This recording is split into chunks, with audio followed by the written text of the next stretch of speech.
Gastric ಆಮ್ಲ ಪದೇ ಪದೇ ನಮಗೆ ಮೇಲೆ ಈ ಅನ್ನನಾಳಕ್ಕೆ ಬರ್ತಾ ಇದ್ದರೆ ಆವಾಗ ನಮಗೆ ಈ ತೊಂದರೆ ಸ್ಟಾರ್ಟ್ ಆಗುತ್ತೆ.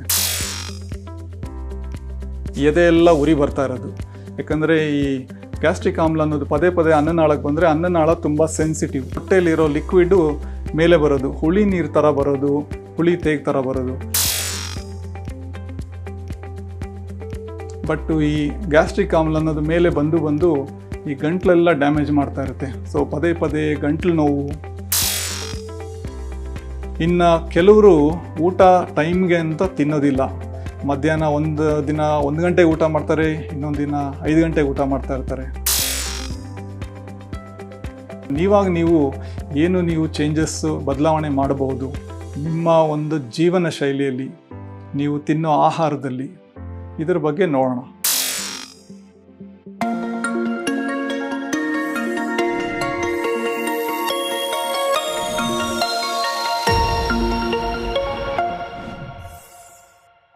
ನಮಸ್ಕಾರ, ನಾನು doctor Yogananda Reddy, chief gastroenterologist ಮತ್ತು ಡೈರೆಕ್ಟರ್ ಬ್ಯಾಂಗ್ಳೂರ್ ಗ್ಯಾಸ್ಟ್ರೋ ಸೆಂಟರ್. ಇವತ್ತು ಮಾತಾಡ್ತಾ ಇರೋ ಟಾಪಿಕ್ಕು ತುಂಬ ಸಹಜವಾಗಿರೋ ಅಂಥ ತೊಂದರೆ. 10 ಜನರಲ್ಲಿ 4 ಜನಕ್ಕಿರುತ್ತೆ ಗ್ಯಾಸ್ಟ್ರಿಕ್ ಸಮಸ್ಯೆ. ಇದಕ್ಕೆ ನಾನಾ ಥರ ಹೆಸರುಗಳಿದೆ. ಈ ಆಮ್ಲೀಯತೆ, ಅಸಿಡಿಟಿ, ಅಥವಾ ಇಂಗ್ಲೀಷಲ್ಲಿ ರಿಫ್ಲಕ್ಸ್ ಅಥವಾ ಗರ್ಡ್. ಸೊ ಈ ಥರ ನಾನಾ ಹೆಸರಲ್ಲಿ ಈ ಗ್ಯಾಸ್ಟ್ರಿಕ್ ಪ್ರಾಬ್ಲಮ್ ಅನ್ನೋದು ಸುಮಾರು ಜನ ಇದಕ್ಕೆ ಏನು ಪರಿಹಾರ, ಇದು ಯಾವ ಕಾರಣದಿಂದ ಆಗುತ್ತೆ, ಇದಕ್ಕೆ ಪದೇ ಪದೇ ವೈದ್ಯರ ಹತ್ರ ಹೋಗಬೇಕಾ, ಅಥವಾ ನಾವೇ ನಮ್ಮ ಜೀವನ ಶೈಲಿ, ನಾವು ತಿನ್ನೋ ಆಹಾರದಲ್ಲಿ ಏನಾದರೂ ಬದಲಾವಣೆ ಮಾಡ್ಕೊಬೋದಾ ಅಂತ ನೂರಾರು ಥರ ಪ್ರಶ್ನೆಗಳು ಅವ್ರಿಗೆ ಕಾಡ್ತಾ ಇರುತ್ತೆ. ನಾನು ಹೇಳ್ದಂಗೆ ಇದು ತುಂಬ ಒಂದು ಸಹಜವಾಗಿರುವಂಥ ತೊಂದರೆ. ಮನೆಯಲ್ಲಿ ಒಂದು 4-5 ಜನ ಇದ್ದರೆ ಅಲ್ಲಿ ಯಾರಿಗಾದ್ರೂ ಒಬ್ರಿಗಾದ್ರೂ ಈ ತೊಂದರೆ ಇದ್ದೇ ಇರುತ್ತೆ. ಸೊ ಇದಕ್ಕೆ ಕಾರಣ ಏನು? ಗ್ಯಾಸ್ಟ್ರಿಕ್ ಅಂದರೆ ನಮ್ಮ ಜಠರದಲ್ಲಿ ಗ್ಯಾಸ್ಟ್ರಿಕ್ ಆಮ್ಲ ಅನ್ನೋದು ನಮಗೆ ಬೇಕು. ಅದೇ ಗ್ಯಾಸ್ಟ್ರಿಕ್ ಆಮ್ಲ ಪದೇ ಪದೇ ನಮಗೆ ಮೇಲೆ ಈ ಅನ್ನನಾಳಕ್ಕೆ ಬರ್ತಾ ಇದ್ದರೆ ಆವಾಗ ನಮಗೆ ಈ ತೊಂದರೆ ಸ್ಟಾರ್ಟ್ ಆಗುತ್ತೆ. ಇದರ ಒಂದು ರೋಗ ಲಕ್ಷಣಗಳು ಏನು? 2 ಮೇಯ್ನ್ ರೋಗ ಲಕ್ಷಣಗಳು. ಒಂದು, ಎದೆ ಎಲ್ಲ ಉರಿ ಬರ್ತಾ ಇರೋದು. ಯಾಕಂದರೆ ಈ ಗ್ಯಾಸ್ಟ್ರಿಕ್ ಆಮ್ಲ ಅನ್ನೋದು ಪದೇ ಪದೇ ಅನ್ನನಾಳಕ್ಕೆ ಬಂದರೆ ಅನ್ನನಾಳ ತುಂಬ ಸೆನ್ಸಿಟಿವ್. ಸೊ ಹಂಗಾಗಿ ಎದೆ ಉರಿ ಸ್ಟಾರ್ಟ್ ಆಗುತ್ತೆ. ಆಮೇಲೆ ಹಿಮ್ಮುಖ ಹರಿವು ಅಂತೀವಿ, ಅಂದರೆ ರಿಗರ್ಜಿಟೇಷನ್. ಹೊಟ್ಟೆಯಲ್ಲಿರೋ ಲಿಕ್ವಿಡು ಮೇಲೆ ಬರೋದು, ಹುಳಿ ನೀರು ಥರ ಬರೋದು, ಹುಳಿ ತೇಗ್ ಥರ ಬರೋದು. ಇದು ಈ 2 ಮೇಯ್ನ್ ರೋಗ ಲಕ್ಷಣಗಳು. ಬಟ್ ಈ ಗ್ಯಾಸ್ಟ್ರಿಕ್ ಸಮಸ್ಯೆ, ಅಸಿಡಿಟಿಗೆ ನೂರಾರು ಥರ ಇನ್ನೂ ಬೇರೆ ಥರ ಸಿಂಪ್ಟಮ್ಸ್ ಇದ್ದಾವೆ. ಅವು ಏನು? ಕೆಲವೊಂದು ಮಾತ್ರ ನಾನು ಹೇಳ್ತೀನಿ. ಈಗ ಕೆಲವರಿಗೆ ರಾತ್ರಿ ಹೊತ್ತು ಸೈಲೆಂಟ್ ರಿಫ್ಲಕ್ಸ್ ಅಂತ ಆಗ್ತಾ ಇರುತ್ತೆ. ನಾವು ನಿದ್ದೆಯಲ್ಲಿ ಡೀಪ್ ಸ್ಲೀಪಲ್ಲಿ ಇದ್ದಾಗ ನಮಗೇನು ಅದು ಎದೆ ಉರಿ ಅದೇನು ಗೊತ್ತಾಗೋದಿಲ್ಲ. ಬಟ್ ಈ ಗ್ಯಾಸ್ಟ್ರಿಕ್ ಆಮ್ಲ ಅನ್ನೋದು ಮೇಲೆ ಬಂದು ಈ ಗಂಟ್ಲೆಲ್ಲ ಡ್ಯಾಮೇಜ್ ಮಾಡ್ತಾ ಇರುತ್ತೆ. ಸೊ ಪದೇ ಪದೇ ಗಂಟ್ಲು ನೋವು. ಇನ್ನು ಕೆಲವರಿಗೆ ರಾತ್ರಿ ಹೊತ್ತು ಕೆಮ್ಮು, ಆಮೇಲೆ ಧ್ವನಿ ಬದಲಾವಣೆ, ಅಥವಾ ಈ ನೈಟ್ ಟೈಮಲ್ಲಿ ಅವ್ರಿಗೆ ಏನೋ ಬಾಯೆಲ್ಲ ಒಂಥರ ಈ ಒಣಗಿರೋ ಥರ ಆಗ್ತಾ ಇರುತ್ತೆ. ಇನ್ನು ಕೆಲವರಿಗೆ ಬಾಯಲ್ಲಿ ಒಂಥರ ಕೆಟ್ಟುಸಿರು, ನನಗೇನೋ ಬಾಯಲ್ಲಿ ಸ್ಮೆಲ್ ಬರ್ತಾ ಇರುತ್ತೆ ಪದೇ ಪದೇ ಅಂತ ಕಂಪ್ಲೇಂಟ್ ಮಾಡ್ತಾ ಇರ್ತಾರೆ. ಕೆಲವರು ಇಲ್ಲಿ ಏನೋ ನನಗೆ ಕತ್ತಲ್ಲಿ ಒಂದು ಗಡ್ಡೆ ಥರ ಕೂತಿದೆ, ಕೆಲವು ಟೈಮು ನುಂಗೋದಕ್ಕೆ ಸ್ವಲ್ಪ ತೊಂದರೆ ಆಗ್ತಾ ಇದೆ ಅಂತ. ಇನ್ನು ಕೆಲವರು, ನಾವು ಕಾಮನ್ ಆಗಿ ಈ ನಮ್ಮ ಗ್ಯಾಸ್ಟ್ರೆಂಟ್ರಾಲಜಿ ಪ್ರಾಕ್ಟೀಸಲ್ಲಿ ನಾವು ಡೈಲಿ ನೋಡೋ ಅಂಥವ್ರು ಯಾರು ಪದೇ ಪದೇ ಎದೆ ನೋವು ಅಂದ್ಕೊಂಡು ಬರ್ತಾ ಇರ್ತಾರೆ. ಅವ್ರಿಗೆ ಎದೆಲ್ಲ ಹಿಡ್ಕೊತಾ ಇದೆ, ನನಗೆ ಎದೆ ನೋವು ಬರ್ತಾ ಇದೆ, ಹಾರ್ಟಿನ ಡಾಕ್ಟ್ರ್ ಹತ್ರ ಹೋಗಿದ್ದೀನಿ, ಹಾಸ್ಪಿಟಲ್ಸ್ಗೆ ಹೋದರೆ ಹಾರ್ಟಿನ ತೊಂದರೆ ಏನಿಲ್ಲ ರೀ ನಿಮಗೆ, ಹೋಗಿ ಇದು ಗ್ಯಾಸ್ಟ್ರಿಕ್ ಅಂತ ಕಳಿಸ್ತಾ ಇದ್ದಾರೆ. ಸೊ ಇದು ನಾನ್ ಕಾರ್ಡಿಯಕ್ ಚೆಸ್ಟ್ ಪೇನ್ಸ್ ಅಂತೀವಿ, ಅಂದರೆ ಹಾರ್ಟಿಗೆ ಸಂಬಂಧ ಇಲ್ಲದೇ ಇರೋ ಅಂಥ ಎದೆ ನೋವು. ಅದಕ್ಕೆ ಒಂದು ಕಾಮನ್ ಕಾರಣ ಏನು? ಈ ಅಸಿಡಿಟಿ, ರಿಫ್ಲಕ್ಸಿಂದ ಆಗ್ತಾ ಇರುತ್ತೆ. ಇನ್ನು ಕೆಲವರಿಗೆ ಈ ಹುಳಿ ನೀರು ಪದೇ ಪದೇ ಮೇಲೆ ಬರೋದು, ಅಥವಾ ವಾಂತಿ ಮಾಡ್ಕೊಳ್ಳೋದು, ಅಥವಾ ಹೊಟ್ಟೆಯಲ್ಲಿ ತುಂಬ ಸಂಕಟ ಆಗಿ ಪದೇ ಪದೇ ಅವರೇ ಈ ಬಾಯಿಗೆ ಬೆರಳು ಹಾಕಿ ವಾಂತಿ ಮಾಡಿಕೊಂಡು ಸ್ವಲ್ಪ ರಿಲೀಫ್ ತಗೊತಾ ಇರ್ತಾರೆ. ಕೆಲವರಿಗೆ ಎಷ್ಟರ ಮಟ್ಟಿಗೆ ಆ್ಯಸಿಡ್ ರಿಫ್ಲಕ್ಸ್ ಅನ್ನೋದು ಮೇಲೆ ಆ್ಯಸಿಡ್ ಬರ್ತಾ ಇರುತ್ತೆ ಅಂದರೆ ಈ ಹಲ್ಲೆಲ್ಲ ಸವಿಯೋಕ್ಕೆ ಸ್ಟಾರ್ಟ್ ಆಗುತ್ತೆ. ಇಂಗ್ಲೀಷಲ್ಲಿ ನಾವು ಡೆಂಟಲ್ ಎರೋಷನ್ಸ್ ಅಂತ, ಹಲ್ಲು ಹಾಳಾಗೋಕ್ಕೆ ಸ್ಟಾರ್ಟ್ ಆಗುತ್ತೆ. ಸೊ ಇನ್ನು ಕೆಲವರಿಗೆ ಸ್ವಲ್ಪ ಈ ಏರ್ವೇಸು ಡ್ಯಾಮೇಜ್ ಆಗಿ ಉಬ್ಬಸ, ಆಸ್ತಮಾ ಟೈಪು ಸಿಂಪ್ಟಮ್ಸ್ ಬರ್ತಾ ಇರುತ್ತೆ. ಸೊ ಈ ಥರ ಈ ನಾನಾ ಥರ ಒಂದು ರೋಗ ಲಕ್ಷಣಗಳು ಅಸಿಡಿಟಿಯಿಂದ ಆಗ್ತಾ ಇರುತ್ತೆ. ಈ ತೊಂದರೆಗೆ ನೀವು ವೈದ್ಯರನ್ನ ನೋಡ್ದೇನೆ ಏನು ಪೇಷಂಟ್ ಫ್ಯಾಕ್ಟರ್ಸ್ ಅಂತೀವಿ, ಅಂದರೆ ನೀವು ಚೇಂಜಸ್ಸು ಬದಲಾವಣೆ ಮಾಡಬಹುದು ನಿಮ್ಮ ಒಂದು ಜೀವನ ಶೈಲಿಯಲ್ಲಿ, ನೀವು ತಿನ್ನೋ ಆಹಾರದಲ್ಲಿ, ಇದರ ಬಗ್ಗೆ ನೋಡೋಣ. ನಿಮ್ಮ ಜೀವನ ಶೈಲಿ, ಒಂದು ವೆಯ್ಟ್ ಏನಾದರೂ ನಿಮಗೆ ತೂಕ ಜಾಸ್ತಿ ಇದ್ದು, ಅಂದರೆ ಬೊಜ್ಜು, ಈ ಸೆಂಟ್ರಲ್ ವೆಯ್ಟ್ ಅಂತೀವಲ್ಲ, ಈ ವೆಯ್ಟ್ ಅನ್ನೋದು ಜಾಸ್ತಿ ಇದ್ದಾಗ ಆ ವೆಯ್ಟನ್ನು ಕಡಿಮೆ ಮಾಡಬೇಕು. ಅದು ಹೇಗೆ? ನಿಮಗೆ ಡೈಲಿ ಎಕ್ಸಸೈಸು, ತಿನ್ನೋ ಆಹಾರನ ಕಡಿಮೆ ಮಾಡಿ ವೆಯ್ಟ್ ಕಡಿಮೆ ಮಾಡಿದಾಗ ಈ ಗ್ಯಾಸ್ಟ್ರಿಕ್ ಸಿಂಪ್ಟಮ್ಸ್ ಅನ್ನೋದು ಸುಮಾರು ಜನಕ್ಕೆ ಎಷ್ಟೋ ಮಟ್ಟಿಗೆ ಇಂಪ್ರೂವ್ಮೆಂಟ್ ಸಿಗುತ್ತೆ. ಇನ್ನು ಕೆಲವರು ಊಟ ಟೈಮ್ಗೆ ಅಂತ ತಿನ್ನೋದಿಲ್ಲ. ಮಧ್ಯಾಹ್ನ ಒಂದು ದಿನ 1 ಗಂಟೆಗೆ ಊಟ ಮಾಡ್ತಾರೆ, ಇನ್ನೊಂದು ದಿನ 5 ಗಂಟೆಗೆ ಊಟ ಮಾಡ್ತಾ ಇರ್ತಾರೆ, ರಾತ್ರಿ ಹೊತ್ತು 10, 11, 12 ಗಂಟೆ ಈ ಥರ ಎಲ್ಲ ಊಟ ಮಾಡ್ತಾ ಇರ್ತಾರೆ. ಸೊ ಒಂದು ಊಟ ತಿನ್ನೋ ಒಂದು ಸ್ಕೆಡ್ಯೂಲ್ ಅನ್ನೋದೇನಿದೆ, ಅದನ್ನು ಆದಷ್ಟು ಒಂದು ಫಿಕ್ಸ್ಡ್ ಸ್ಕೆಡ್ಯೂಲಲ್ಲಿ ಊಟ ಮಾಡಿದ್ರೆ ತುಂಬ ಒಳ್ಳೆಯದು. ರಾತ್ರಿ ಹೊತ್ತು ಊಟ ಮಾಡೋದಕ್ಕೂ ನಾವು ಮಲಗೋದಕ್ಕೂ ಮಿನಿಮಮ್ ಒಂದು 2 ಅವರ್ ಅಂತೂ ಗ್ಯಾಪ್ ಇರಬೇಕು.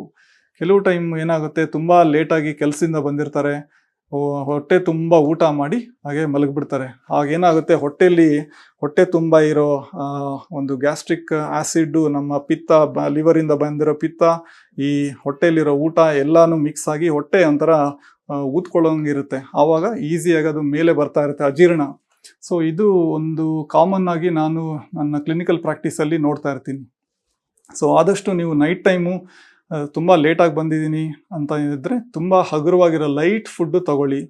ಅಥವಾ ಹೆವಿ ತಿಂದಿದ್ದೀನಿ ಅಂದರೆ ಮಿನಿಮಮ್ ಒಂದು 2 ಅವರು ಆ ಥರ 3 ಅವರ್ ಗ್ಯಾಪ್ ಇರಲಿ. ಊಟ ಆದಮೇಲೆ ಸ್ವಲ್ಪ ಓಡಾಡೋದು ಅದೆಲ್ಲ ಮಾಡಿದಾಗ ಸ್ವಲ್ಪ ಈ ಅಜೀರ್ಣ, ಅಸಿಡಿಟಿ ಅನ್ನೋದನ್ನು ಸ್ವಲ್ಪ ನೀವು ಕಪ್ಪು ಜೀರಿಗೆ ಮತ್ತು ಅತ್ಯಮೂಲ್ಯ ಸ್ಥಳೀಯ ಗಿಡಮೂಲಿಕೆಗಳಿಂದ ಮಾಡಿದ ಅಪ್ಸರಾ ಹರ್ಬಲ್ ಭಿವಂಡಿಯ ರೋಗನ್ ಸುಕೂನ್ ಮಸಾಜ್ ಎಣ್ಣೆಯನ್ನು ಯಾವಾಗಲೂ ಬಳಸಿ ತಡೆಗಟ್ಟಬಹುದು. ಇನ್ನೊಂದು, ಈ ಮದುವೆಗೆ ಹೋಗಿದ್ದೀವಿ, ಯಾವುದೋ ಫಂಕ್ಷನ್ಗೆ ಹೋಗಿದ್ದೀವಿ ಅಂದರೆ ಬಡಿಸಿರೋದನ್ನೆಲ್ಲ ತಿನ್ನಬೇಕು ಅಂತ ಏನು ರೂಲ್ಸ್ ಇಲ್ಲ. ಸೊ ಹೊಟ್ಟೆ ಹೆವಿ ಆಗ್ತಾ ಇದ್ದಂಗೆ ಸ್ಟಾಪ್ ಮಾಡಬೇಕು. ಸೊ ಎಸ್ಪೆಷಲಿ ಕೆಲವರು ಈ ಬಫೆ ರೆಸ್ಟೋರೆಂಟ್ಸ್ ಅಲ್ಲಿ ಇಲ್ಲಿ ಹೋಗ್ತಾರೆ, ಅಲ್ಲಿ ನಾವು ಕೊಟ್ಟಿರೋ ದುಡ್ಡಿಗೆಲ್ಲ ವ್ಯಾಲ್ಯೂ ಬರಬೇಕಂತೇಳಿ ಕತ್ತನ ಇಲ್ಲಿವರೆಗೂ ತಿಂದು ಅದು.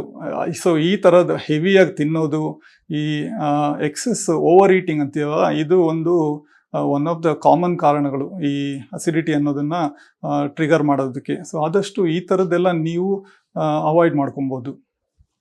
ಇನ್ನು ನೀವು ಹಾಕ್ಕೊಳ್ಳೋ ಬಟ್ಟೆ ಏನಾದರೂ ತುಂಬ ಟೈಟ್ ಕ್ಲೋದಿಂಗ್ ಆ ಥರದ್ದೆಲ್ಲ ಹಾಕ್ಕೊಳ್ಳೋದನ್ನು ಆದಷ್ಟು ಅವಾಯ್ಡ್ ಮಾಡಿ. ನಿಮ್ಗೆ ಯಾವುದು ಕಂಫರ್ಟಬಲ್ ಆಗಿ ಅನಿಸುತ್ತೋ ಅದನ್ನು ಹಾಕ್ಕೊಳ್ಳಿ. ಯಾಕಂದರೆ ಇಲ್ಲಾಂದರೆ ಹೊಟ್ಟೆ ಎಲ್ಲ ನಿಮಗೆ ಒಂಥರ ಅನ್ಕಂಫರ್ಟಬಲ್ ಫೀಲಿಂಗ್ ಅನ್ನೋದು ಇರುತ್ತೆ. ಈ ಊಟ, ನೀವು ಡೈಲಿ ಮಾಡೋವಂಥ ಊಟದಲ್ಲಿ ಏನಾದರೂ ನೀವು ಬದಲಾವಣೆ ಮಾಡಬಹುದಾ?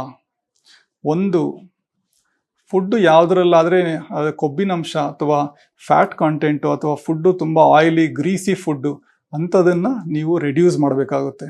ಅಥವಾ ಈ ಎಣ್ಣೆಯಲ್ಲಿ ಹುರಿದಿರೋ ಅಂಥದ್ದು ಎಲ್ಲ ಥರ ಫ್ರೈಡ್ ಐಟಮ್ಸ್, ಅದೇನಾಗುತ್ತೆ, ಹೊಟ್ಟೆಯಲ್ಲಿ ಜಾಸ್ತಿ ಹೊತ್ತು ಹೊಟ್ಟೆಯಲ್ಲಿ ಕೂತಿರೋದ್ರಿಂದ ನಿಮಗೆ ಈ ಅಜೀರ್ಣ ಅನ್ನೋದು ಸ್ವಲ್ಪ ಈಸಿಯಾಗಿ ಚಾನ್ಸಸ್ ಇರುತ್ತೆ. ಸೊ ಆದಷ್ಟು ಈ ಫ್ರೈಡು ಅಥವಾ ಗ್ರೀಸಿ ಫುಡ್ಸ್, ಯಾವುದೇ ಒಂದು ಫುಡ್ ತಿಂದು ನಾವು ಕೈನ ಸೋಪ್ ಹಾಕಿ ತೊಳಿಬೇಕಂದ್ರೆ ಅದರಲ್ಲಿ ಗ್ರೀಸ್ ಇರುತ್ತೆ ಅಂತ ಗೊತ್ತು. ಸೊ ಆ ಥರದ ಫುಡ್ಸ್ನ ಅವಾಯ್ಡ್ ಮಾಡಿ.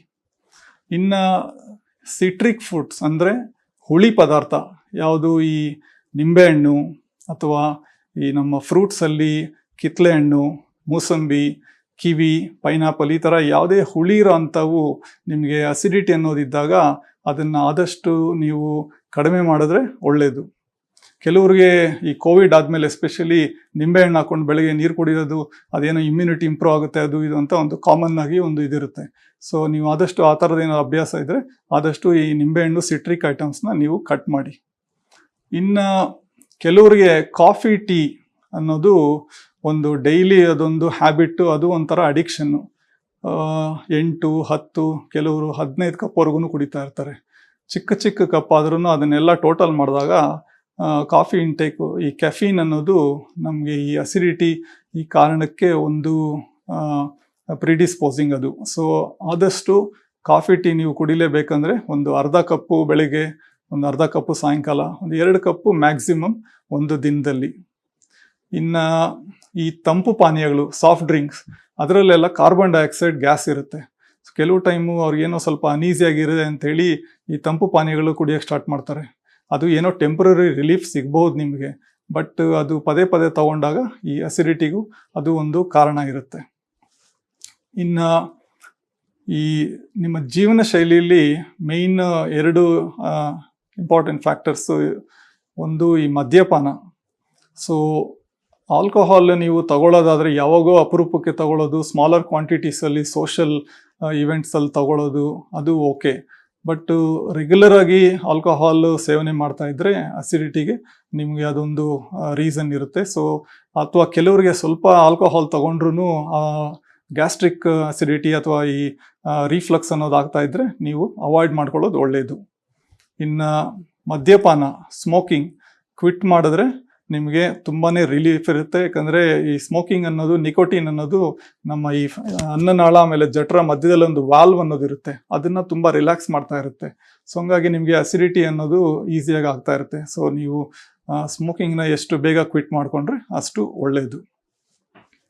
ಇನ್ನು ಈ ಊಟದಲ್ಲಿ ಕೆಲವೊಂದು ಟ್ರಿಗರ್ ಫುಡ್ಸ್ ಅಂತ ಕರಿತೀವಿ ಇಂಗ್ಲೀಷಲ್ಲಿ, ಅಂದರೆ ಪ್ರಚೋದಿಸುವಂಥ ಆಹಾರಗಳು. ಕೆಲವರಿಗೆ ಕೆಲವು ಫುಡ್ಸು ಬರೋದಿಲ್ಲ. ಈಗ ಏನೋ ಈ ಹಸಿ ಮೆಣಸಿನ್ಕಾಯಿ ಆಗಲಿ ಅಥವಾ ಮೆಣಸು ಅಥವಾ ಏನೋ ಕೆಲವೊಂದು ಫುಡ್ಸು ತಿಂದಾಗೆಲ್ಲ ಅವ್ರಿಗೆ ಯಾಕೋ ಸ್ವಲ್ಪ ಈ ಎದೆ ಉರಿ ಅಥವಾ ಹೊಟ್ಟೆಯಲ್ಲೆಲ್ಲ ಸಂಕಟ ಆ ಥರ ಆಗ್ತಾ ಇರುತ್ತೆ. ಆ ಥರದ್ದು ಏನಾದರೂ ಇದ್ದಾಗ ನೀವು ಅದನ್ನು ಐಡೆಂಟಿಫೈ ಮಾಡಿಕೊಂಡು ಸ್ವಲ್ಪ ನೀವು ಆದಷ್ಟು ಕಟ್ ಮಾಡ್ಕೊಬೇಕು ಅಥವಾ ಕಂಪ್ಲೀಟಾಗಿ ಅವಾಯ್ಡ್ ಮಾಡ್ಕೊಳ್ಳಿ. ಎಸ್ಪೆಷಲಿ ಈ ಮಸಾಲೆ ಫುಡ್ಸು, ಈ ಹೊರಗಡೆ ತಿನ್ನೋದು ಫ್ರೀಕ್ವೆಂಟಾಗಿ ಅಭ್ಯಾಸ ಇರೋರು ಆದಷ್ಟು ಅದನ್ನು ಕಡಿಮೆ ಮಾಡ್ಕೊಬೇಕು. ಯಾಕಂದರೆ ಹೊರಗಡೆ ತಿನ್ನೋ ಫುಡ್ಸಲ್ಲಿ ಒಂದು ಫ್ಯಾಟ್ ಕಾಂಟೆಂಟ್ ಅಂದರೆ ಕೊಬ್ಬಿನಂಶನೂ ಜಾಸ್ತಿ ಇರುತ್ತೆ, ಮಸಾಲೆಗಳು ಜಾಸ್ತಿ ಇರುತ್ತೆ. ಇನ್ನು ವೇರಿಯಸ್ ಫುಡ್ ಅಡಿಟಿವ್ಸ್ ಅದು ಏನೇನಿರುತ್ತೋ ನಮಗೂ ಕಂಟ್ರೋಲ್ ಇರೋದಿಲ್ಲ. ಸೊ ಯಾವಾಗೋ ಒಂದೊಂದು ಸರಿ ತಿಂದರೆ ಪರವಾಗಿಲ್ಲ, ಬಟ್ ಅದು ರೆಗ್ಯುಲರ್ ನಮ್ಮ ಡಯಟ್ರಿ ಹ್ಯಾಬಿಟ್ ಆಗಿರಬಾರ್ದು. ಸೊ ಈ ಥರ ಕೆಲವೊಂದು ನೀವು ಒಂದು ಜೀವನ ಶೈಲಿ, ನಿಮ್ಮ ಒಂದು ಆಹಾರ, ಈ ಹ್ಯಾಬಿಟ್ಸ್ ಎಲ್ಲ ನೀವು ಸ್ವಲ್ಪ ರೆಕ್ಟಿಫೈ ಮಾಡಿಕೊಂಡ್ರೆ ಎಷ್ಟೊಂದು ಜನಕ್ಕೆ ಇದರಿಂದನೇ ಅವರು ಈ ಅಸಿಡಿಟಿ ಅನ್ನೋದನ್ನು ಕಡಿಮೆ ಮಾಡ್ಕೊಬೋದು. ಸೊ ಎಲ್ಲರೂ ವೈದ್ಯರ ಹತ್ರ ಹೋಗಬೇಕು, ಮಾತ್ರೆ ತೊಗೊಬೇಕು ಅಂತ ಏನೂ ಇಲ್ಲ. ಈ ಗ್ಯಾಸ್ಟ್ರಿಕ್ ಅಥವಾ ಅಸಿಡಿಟಿ ಅನ್ನೋದು ಪದೇ ಪದೇ ಬರ್ತಾ ಇದೆ. ಈ ರೋಗ ಲಕ್ಷಣ ನಿರಂತರವಾಗಿದೆ. ಆ್ಯಂಟಾಸಿಡ್ಸ್ ತಗೊತಾ ಇದ್ದೀನಿ ಆದರೂ ಕಡಿಮೆ ಆಗ್ತಾ ಇಲ್ಲ. ಎದೆ ನೋವು ಬರ್ತಾ ಇದೆ, ಹಾರ್ಟಿಗೆ ಸಂಬಂಧಪಟ್ಟಿದ್ದಲ್ಲ, ಪದೇ ಪದೇ ಎದೆ ನೋವಿದೆ. ಅಥವಾ ತುತ್ತು ನುಂಗೋದಕ್ಕೆ ಕಷ್ಟ ಆಗ್ತಾ ಇದೆ, ನುಂಗಬೇಕಾದ್ರೆ 1-2 ಗ್ಲಾಸು ನೀರು ತೊಗೊಬೇಕಾಗಿ ಬರ್ತಾ ಇದೆ. ಈ ತೂಕ ಅನ್ನೋದು ಕಡಿಮೆ ಆಗ್ತಾ ಇದೆ. ನಮ್ಮ ಶರೀರದಲ್ಲಿ ಒಂದು ಬಲಹೀನತೆ, ಒಂದು ಟಯರ್ಡ್ನೆಸ್ಸು, ವೀಕ್ನೆಸ್ ಅನ್ನೋದು ಸ್ಟಾರ್ಟ್ ಆಗ್ತಾ ಇದೆ. ಸೊ ಅಸಿಡಿಟಿ ಜೊತೆಗೆ ಈ ಥರದೆಲ್ಲ ತೊಂದರೆಗಳಿದ್ದಾಗ ನೀವು ಮೆಡಿಕಲ್ ಗ್ಯಾಸ್ಟ್ರೋಎಂಟ್ರಾಲಜಿಸ್ಟ್ನ ಸಂಪರ್ಕಿಸಿ ಅವರ ಹತ್ರ ನೀವು ಅಡ್ವೈಸ್ ತಗೊಬೇಕಾಗುತ್ತೆ. ಗಾಯ, ಉಳುಕು, ತಲೆನೋವು, ಸೊಂಟ ನೋವು, ಕೀಲು ನೋವು, ಮೈಕೈ ನೋವು, ಎಲ್ಲ ರೀತಿಯ ಬೇನೆಯಿಂದ ಮುಕ್ತರಾಗಿ ಅಪ್ಸರಾ ಹರ್ಬಲ್ ಭಿವಂಡಿಯ ರಿಜಿಸ್ಟರ್ಡ್ ಟ್ರೇಡ್ಮಾರ್ಕ್ ಹಾಗೂ ಹಾಲೋಗ್ರಾಮ್ ಅನ್ನು ನೋಡಿ ಖರೀದಿಸಿ. ಅನುಕ್ಷಣದ ಸುದ್ದಿಗಳಿಗಾಗಿ ವಿಸ್ತಾರ ನ್ಯೂಸ್ ಯೂಟ್ಯೂಬ್ ಚಾನೆಲ್ ಸಬ್ಸ್ಕ್ರೈಬ್ ಮಾಡಿ. ಹೊಸ ಸುದ್ದಿಗಳ ನೋಟಿಫಿಕೇಶನ್ಗಾಗಿ ಬೆಲ್ ಐಕಾನ್ ಕ್ಲಿಕ್ ಮಾಡಿ. ಲೇಟೆಸ್ಟ್ ಅಪ್ಡೇಟ್ಸ್ಗಾಗಿ www.vistaranews.com ವೆಬ್ಸೈಟ್ಗೆ ವಿಸಿಟ್ ಮಾಡಿ. ಅಂಗೈಯಲ್ಲೇ ಜಗತ್ತಿನ ಸುದ್ದಿ ತಿಳಿಯಲು ವಿಸ್ತಾರ ನ್ಯೂಸ್ ಕನ್ನಡ ಆಪ್ ಡೌನ್ಲೋಡ್ ಮಾಡಿ.